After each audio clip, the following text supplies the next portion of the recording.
seen. Can we talk about the status of peace in Tigray specifically? Because there's been a lot of talk earlier this year about a potential return to war, and everyone is saying that peace is very fragile because there are several elements of the Pretoria Agreement that haven't been fully implemented. Yes. Correct? One of them is allowing internally displaced people to return to their homes. So you're no longer the president, but obviously you're from the region. You're very passionate about your people. Yeah. What are the main challenges everyday people have at the moment in Tigray? Look, the people of Tigray, people really love their peace. I've been to every village in Tigray, not just as a president, later as a president, but even before that. And after the president, every woman would tell me, one of my security guards was killed in a drone attack in my residence. I went to see his mother after signing Pretoria. And she wasn't crying when I tried to give him some money or something, but she didn't care about the money. But the fact that I signed the deal, obviously couldn't save her son. He's already been martyred. But she told me, I'm happy that his younger brothers would not have to go through the kind of days and carnage that they had to go through. And this is the kind of message I've been hearing. But unfortunately, my colleagues were not particularly sensitive to that part of the people's demands, right? So every colonel, every politician, especially the most disgruntled ones, are the ones who have a sense of entitlement to power.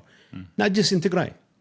Some of them are unrealistic enough to entertain the illusion that they could one day, and probably one day soon, be in the corridors of power in Addis. And they have been trying to convince the prime minister that he better work with them than with me or with other people. These are people who do not have the courage of their own conviction, but at the same time would put people in harm's way simply to achieve whatever ugly ambitions they have. It's absolute control over resources, absolute control over everything and anything in Tigray. So I wouldn't be surprised if they try to take advantage of the plight of the people to push their agenda. In fact, their saber rattling and everything was alarming, and I knew for a fact that wasn't going to work. For me, I was trying to convince the fighters that to put the peace of their people first, the interest of their people first. So what you see is a situation where most of the fighters are voting by their feet. They are leaving their barracks and joining other elements who are not interested in fighting the Tigrayans, but more importantly, to make sure that the very people who want to profit here from yet another round of conflict do not have the wherewithal, do not have the resources to start another stupid war again. So I will continue to work with the federal government to try and impress on them that there is no point for them to try and use force against Tigray.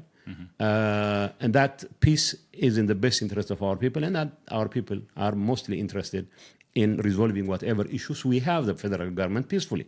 And the issue of internally displaced people, yes, the federal government was dragging its feet for a long time, but when it comes right down to it, my leadership, members of the TPLF leadership, were as much to blame for it as it is the federal government. In the final analysis, it came down to whether these people who believed they were robbed of the